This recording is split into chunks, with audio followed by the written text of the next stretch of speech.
Hi, Shalini, and welcome to the About Her show. This is a show where we get women achievers who we call women trailblazers to share the story of their lives with us. To tell us about their journey, their ups and downs, what have they faced, and how have they managed to, follow their dreams, follow their passions, and realize them. So the idea is not only to give them a platform to talk about their journey, to showcase their journey, but also inspire the women who are listening, to get motivated, to get out of whatever is holding them back from realizing their potential. And eventually, we want to build a community of women who are there to support, empower, mentor, and be there for each other. So, a very, very warm welcome to you. Thank you so much, Sangeeta ji. It's an honor to be a part of About Her podcast, and I'm looking forward to talking to you today. Well, so am I. All right. Just as an icebreaker, can you just tell us a little bit about your early life, your childhood, and if you think that any of your experiences from those days impacted your life or they have made you, the kind of person that you are today? Right. One of the earliest memories that I have of my childhood is that of my mother telling me stories at the dinner table. So we had this sort of deal where she would tell me one story per meal. Okay. And I think that's how my journey into the writing world began from there. Okay. So Okay. I hear from her that, even before I could start talking, um, I used to enact stories that she would narrate to me. Okay. All right. Okay. Interesting. Yeah, one fine day when she ran out of stories to tell me, she Yeah. began spinning her own tales. Okay. She would create these stories based on the places and people that she met in her life. Okay. For instance, there was this uncle of hers Hmm. who had 6 fingers. And so she Okay. cooked up a tale about him having 6 fingers and his sixth finger having sort of magical powers. Oh, wow. And Okay. All right. and when I met this uncle in person for the first time, I think I apparently I walked up to him and asked him to show me his sixth finger, and I asked him if it actually had any magical powers. Okay. And I'm sure he must be wondering who I am because he was meeting me for the first time, and how would Yeah. I know about a sixth finger? Yeah. Yeah. So yeah, so I think without realizing, I think my mom has been my first teacher when it comes to storytelling. I learned Yeah. the craft of creating stories from her. Yes, I can see that. So it is in your genes. Yeah. So tell me, Shalini, when you were growing up, did you have any dreams, aspirations of what you wanted to become when you grew up? Did you want to write, or you didn't know that at that time? So I had my phases of wanting to be an astronaut, an artist, a teacher, Hmm. and a whole bunch of other colorful professions when I was very young. Okay. But I was also an avid reader. Mm-hmm. So by the time my grandpa was an avid reader as well, I think I get that from him. So he Mm-hmm. would buy me a lot of books during my childhood days. I remember reading, books like Black Beauty, Little Princess, Secret Garden, Mm-hmm. Alibaba and the 40 Thieves and Tenali Raman. So Yeah. these were the stories that I grew up reading. And there was one particular night when I was out. I think it was my very first sleepover with a cousin of mine. Okay. So we were watching a Bollywood movie late past midnight, and Mm-hmm. we're having cups of Maggie Mm-hmm. when she suddenly turned to me and she asked me, what is it that I wanted to become when I grew up? Okay. Mm-hmm. And it was at that point when I was 10 years old that I realized that, I think I just figured out at that point of time that books were written by people. Okay. Okay. And All I right. thought, what could be a cooler job than to spin stories from the comfort of your home and it would reach people across the world and entertain them. And so I told her I wanted to be a writer. Okay, okay. So somewhere I think that was kind of the seed which had been planted by your mom and your grandfather. Somewhere I think it started taking root at that time, and gradually I guess you manifested it and became a writer. But tell me something, you are also into software, if I know this right. Right. So how Right. did then how did this transition take place from software to writer when you wanted to become a writer in the first place? Right. So as kids, when you're 10 or 11 years old, you there are not many you're not full of self-doubts. There are no insecurities that are kind of bogging you down. Yeah. Right. You're just excited about your ideas and you want to work on them right away. Hmm. Hmm. So I wrote a book when I was 10 years old. Oh, wow. Okay. Hmm. Yeah. Not something I'm proud of because it was very similar to a story that I'd read. But you were It was 10, so the very fact that you wrote a book, I think that counts for something. How many 10-year-olds do you know who write a book, who have written a book? Okay. Sweet Hmm. of you to say that. So once I wrote that, I think I was kind of embarrassed and I hid it under a pile of clothes. I thought I could do better, Okay. come up with something more original. I'd realized by then that it was an Indian version of an American book that I'd read, and I was like, let me write something original. Hmm. And I wrote another novel with a friend of mine, Hmm. and this was a little more original than the first one, and we were happy with the result. Okay. It was a 200 pages novel. I think it was one of the easiest 200 pages that I've written so far in my life because, like I said, I did not have any self doubt or insecurities, and Hmm. I did not know I had any sort of uh, issues or I had to learn something. Hmm. Hmm. So it was kind of easy to write. Hmm. So after having written that, we approached a radio station, local radio station, and we Okay. told them about the book. And Hmm. we had an opportunity to go to the local radio station and be RJs for a day and talk about the Okay. book. Okay. Okay. So that was like a sneak peek into the writing world for me. Hmm. But after that, we actually, as 10 or 11 years old, you're not having no clue about publishers. Hmm. We found out that there was a publisher who was um, a few streets away from our school, and Okay. so without an appointment, without any sort of prior intimation, we just walked up to the publisher's office and Uh-huh. we asked to see the publisher. And Oh, wow. Confidence. And I think innocence as well. Children are innocent. They right, just feel that, right, okay, if I want to do something, I'll do it. Okay. All right. Then. right. So we were asked to wait at this office, and this man walked in, and he was very happy to see 12-year-old girls who have written a book. And he looked at the book, he looked at the manuscript. Hmm. He was very happy with it, but the catch was that he was a Kannada publisher, and we had written the book in English. Oh, okay. All right. And so he asked us to, very politely, he asked us to translate the entire story, 200 pages story, into Kannada. Okay. And and we realized that it was a very difficult task, and we just walked out of the publishing house and Okay. walked back home. But I think that dream never left me. I was always writing short stories after that, participating in creative writing competitions in my high school and college. Hmm. Hmm. And but I was also academically gifted, and my parents kind of expected me to pursue a more conventional career, which would Hmm. also be stable for me in terms of finances.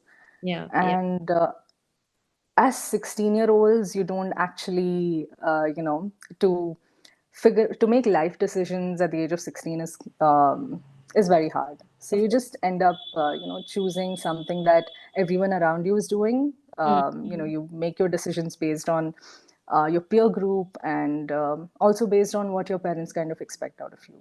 Yeah. So I Yeah. think it was a mixture of all that which led to engineering. Okay. Okay. So then that engineer, you still kind of that desire to be a writer was still within you. So did this Right. writing, I mean, did this did you stop writing for a while or this continued while you were studying and then working also? So I stopped writing during that point of time, but I continued to read a lot of novels. I Okay. remember reading 600 pages historical romance during study holidays for my sem and exams during engineering. Okay, And okay. I was also reading classics during office hours once I finished my work. I was just opening my phone and reading it on the Kindle app when everybody just thought that I was probably, texting someone on WhatsApp. I was actually Mhm. reading ebooks. So, Okay, okay. All right. So tell me in this, so you are a writer, of course, and of course you are an engineer as well, but you are a woman also. So in this journey of yours, in becoming an engineer, then of course, continuing with your writing, did you face any challenges, and were some of those challenges because of your gender? so initially, there were a lot of challenges that I faced when it comes to the corporate industry, Mm. right? And I think if I had not faced any of those challenges, this novel wouldn't have been possible. Right. Yes. Right, Confessions of an IT Employee. So it kind of has everything that I faced as a fresher, all the challenges and the the problems that I faced in the industry Yeah. as I started out.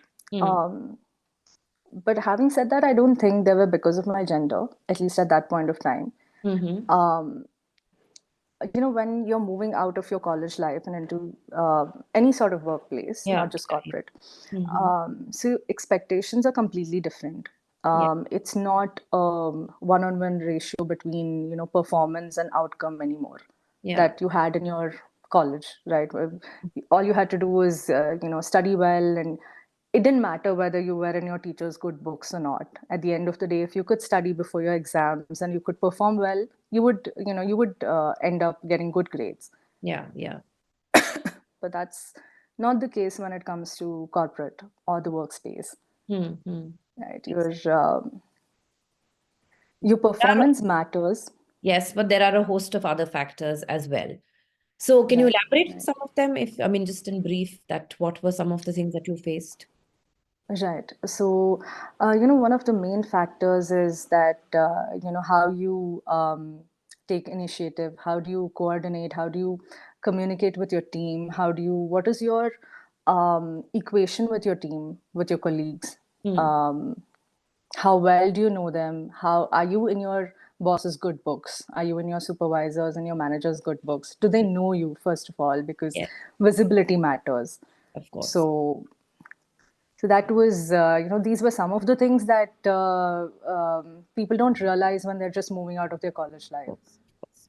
But see, even engineers, I mean, you don't see, as compared to men, the number of women who get into STEM and engineering is less. So, do you think that that kind of did it come in the way of your progress or your how should I say adjusting to the work environment because you were a girl? Um, The acceptance was probably lower, right, or, right. something like that.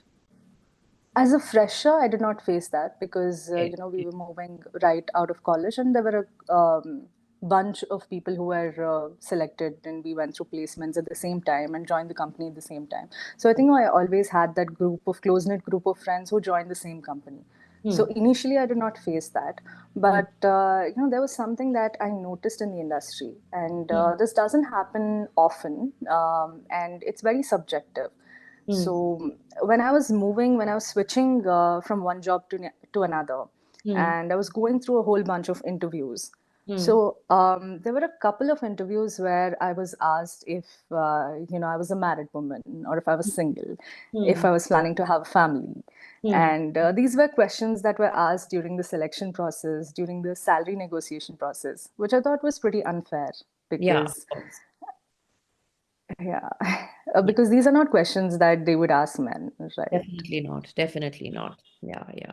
So I think, though, of course, we are getting to a world which is, looking in terms of gender diversity and gender parity and, all of those things, but we still have miles to go, because the mindsets need to change, Right, people's way of thinking needs to change.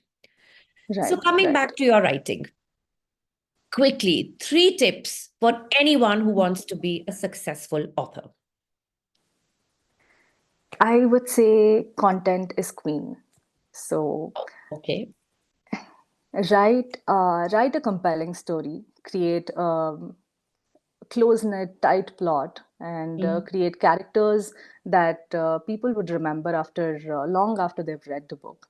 Okay. Work on your narration, work on your writing skills, Mm. hone your craft as Mm. much as you can, and figure out your true, authentic voice as a writer. Okay. Don't mimic anyone's style, Mm. and learn how how people write. And you can only do that by reading a lot of books, by reading a whole bunch of books. Yeah. Yeah. So I would say the first ingredient to be a successful author would be to write a good story, because without a good story, you're not going to land anywhere. Absolutely. So write a story that excites you, that also that excites you as a writer and as a reader, a story that you would like to enjoy reading. Yeah. Yeah. Yeah. So kind of place yourself in the reader's shoes and see whether, you would like to read that or not. Yeah. Yeah. Right, right. That makes a lot of sense. And yeah, Yeah. read a lot of books as well, and try to deconstruct stories that you read.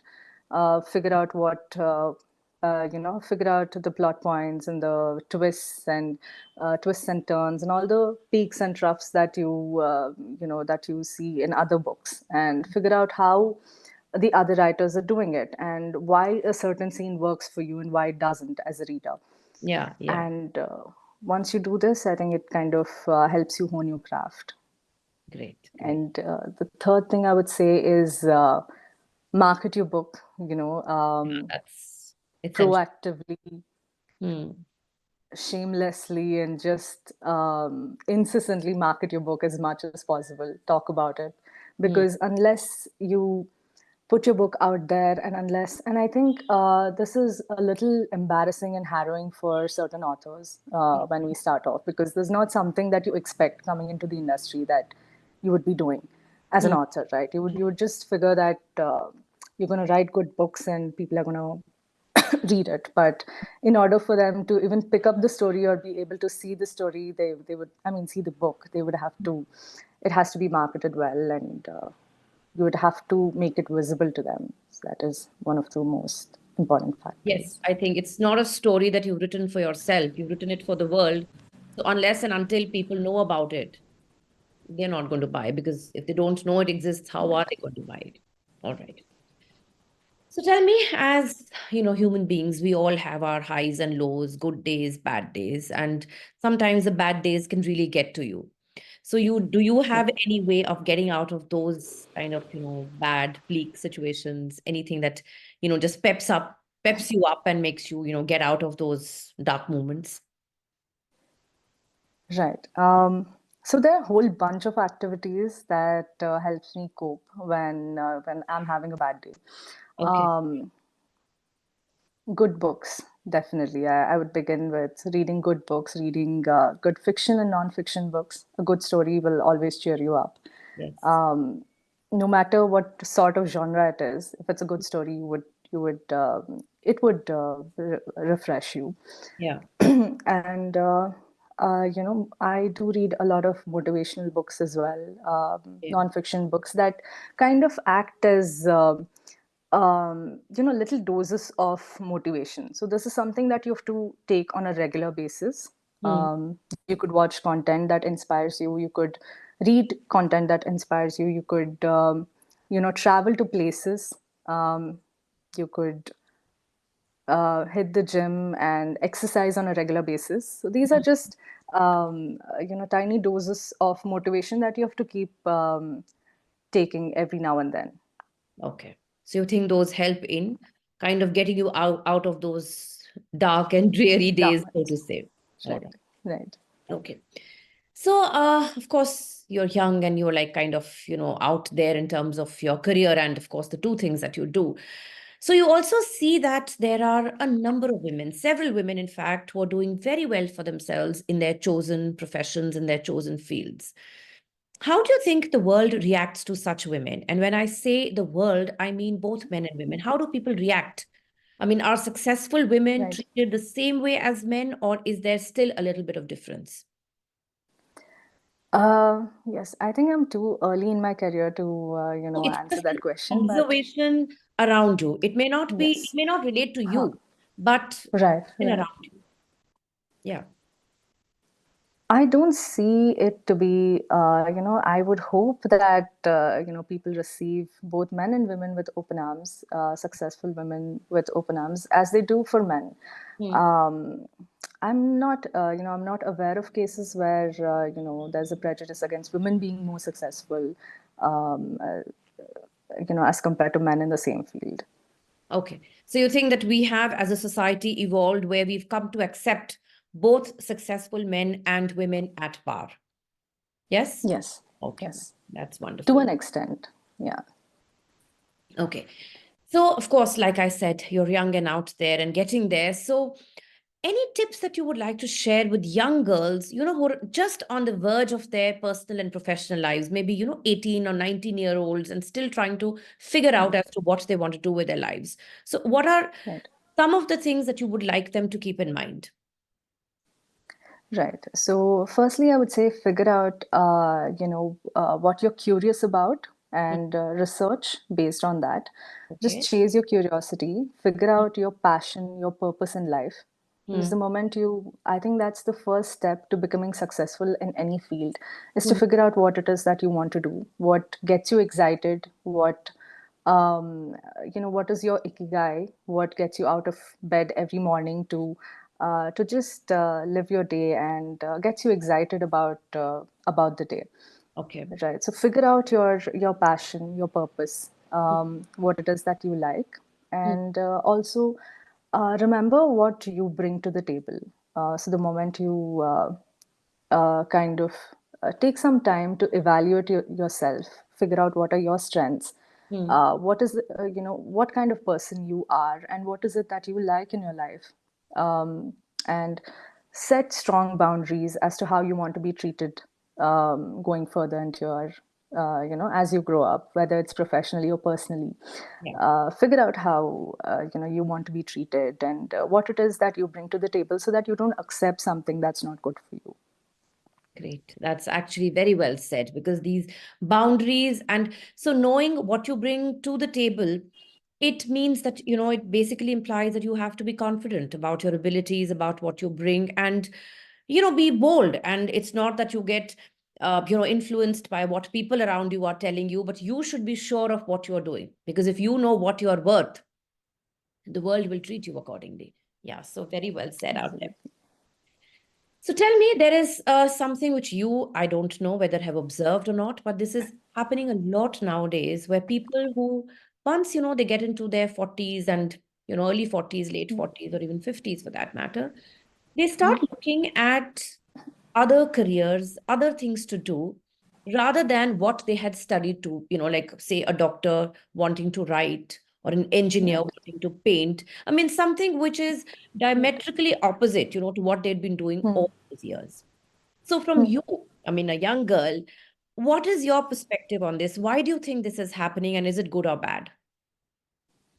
I think it's a wonderful thing because I think all of us should embrace our creativity. All of us should, there's what I've learned in my life as well is that it could be cliched, but change is constant. And when it comes to even your profession, there could be a certain point where you have reached that saturation level, Hmm. where you feel that you have excelled at at whatever you've studied and whatever you've worked on for those years, and now you want to explore um, a different area, something that you are happy or you are passionate about. And I think everybody should embrace that. And it's good that they're getting into different careers and they're starting off again as it kind of gives you that leeway to start off as a fresher again in a new field, Hmm. Hmm. which can be very refreshing. Yeah. And you feel young when you do that. Yeah, so you feel that, it kind of makes you more wholesome as an individual, because your Right, right. professional side, see, profession work is necessary. Of course, you need to work to earn money and all of that, to sustain yourself. But having done that, there could be another side.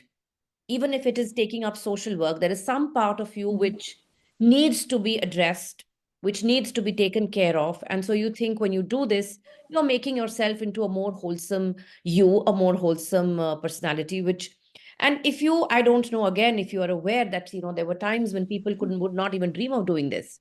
So it was like once a doctor, Right. always a Right. doctor, once an engineer, always an engineer. You could not even think of exploring. Do you think social media Right. has a role to play in this?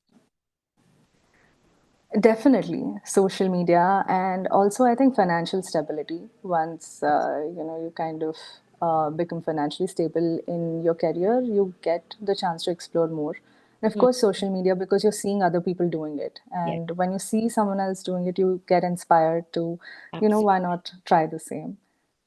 So one of the virtues of social media, the inspiration that you Right, get, right? When you see so many other right, people. right, And nowadays, I mean, if you observe, age is actually no barrier. A lot of people are doing different things at, whatever age they feel like it.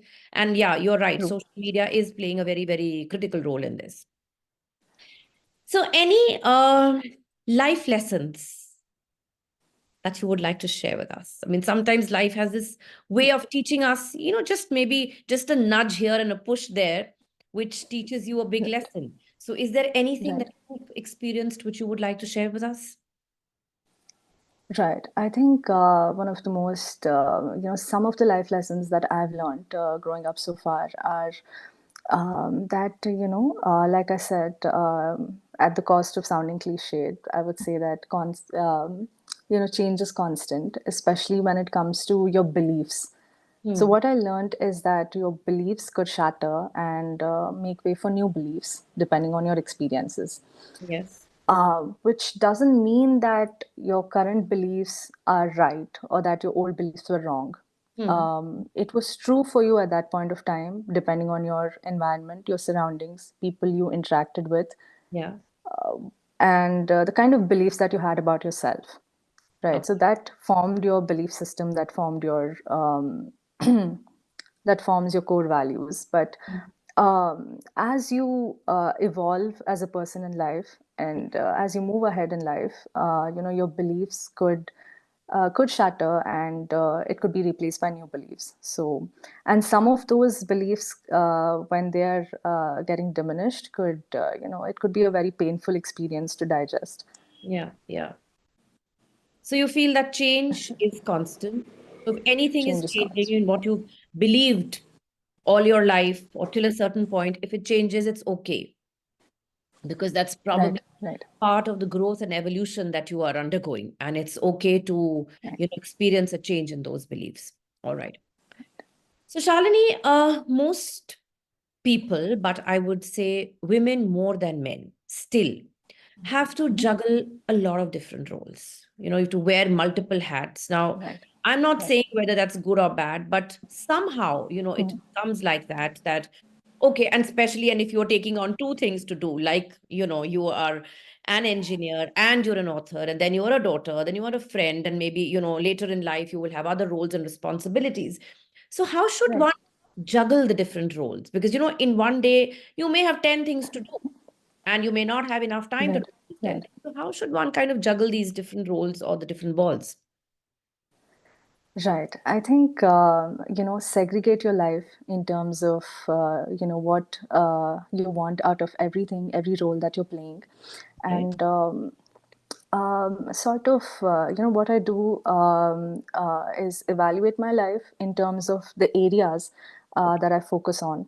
Mm-hmm. So I think we could apply the same when it comes to roles as well, and Mm-hmm. focus on, whatever's going well in your life and whatever's not. So if you think that there's a certain area of your life that you're lacking in, or there's a certain role that needs more nurturing at that point of time, I Mm-hmm. would say, give that more priority, Okay. Okay. while you kind of reduce the pressure that you have on the other on your other roles and other tasks, Mm-hmm. and just continuously evaluate from time to time, and I think that would help You us, think do well in all the roles. so? Evaluation and prioritization is what you would Right, place emphasis on. Keep right, evaluating, keep looking at things, and whatever requires more time and attention on a particular day, you give it to that, and the others kind of take right, a back seat for that time. Great. right. This is the way to go about it. Yes. Carry Having said that, I would also say that, you can't please everybody. So don't try to do that, and just love yourself, and just listen to your own heart and figure out if you're doing it. If you feel you're justifying what you're doing for Yeah. yourself, I think that should be enough. Yes. So being true to yourself, right? Right. No, because Right. I think whatever happens, whatever we do, we always know within us whether what we are doing is right or not, fair or not. Nobody else can be the judge of it. We are the judges because Right. we know. We may try to hide and we may kind of put up a front in, like front of other people, but we know what the reality is. Yeah, so that's true. Okay. So, Shalini, where do you see yourself 10 years from now? 10 years from now. So I'm an optimistic person. I think Okay. I'm kind of, yep, always been I always see the brighter side of things, and I've always been optimistic growing up in life. Hmm. So I would see myself writing at least one novel per year, and Wow. having written at least a bunch of novels, as well as working on my dream project, a novel that has been nagging at me. It has been stuck in my head for the past 20 years. And I've Oh, just been accumulating content for it. I've just been accumulating a name here, a place there, and I'm just trying to cook that up. So I think I see myself having written that novel or that novel series, at least a couple of books into that novel series. oh, wow. That sounds interesting. So you must keep us updated because we would love to read. Okay. So, Shalini, my final question, which I ask every woman. Can a woman have it all? Absolutely. I Yeah. think gender no bar, we should all have it all, and we can all have it all. Given that we dream big Hmm. and take little steps on a regular basis to make our dreams come true, and also have immense faith in ourselves. Great. So, yes, we can have it all, provided I think, first of all, we know what is it that we want, and then make, True. like slowly and surely getting there. And I think we can all do it. Yes. Right. Right. All right. So, thank you so much. It was indeed, getting a perspective from the young people. So there are two things. First of all, of course, in some cases, in some points, your perspective is different. But largely, what I've realized is that women, they are the same no matter what their age. So somebody in their 20s, 30s, the experiences could be different. You may Right. arrive at the same conclusion in a different way, but ultimately the conclusion is the same. So I don't think I've ever come across a woman who's said that a woman cannot have it all. They may have come about that answer in a different way. And of course, Right. all the others too.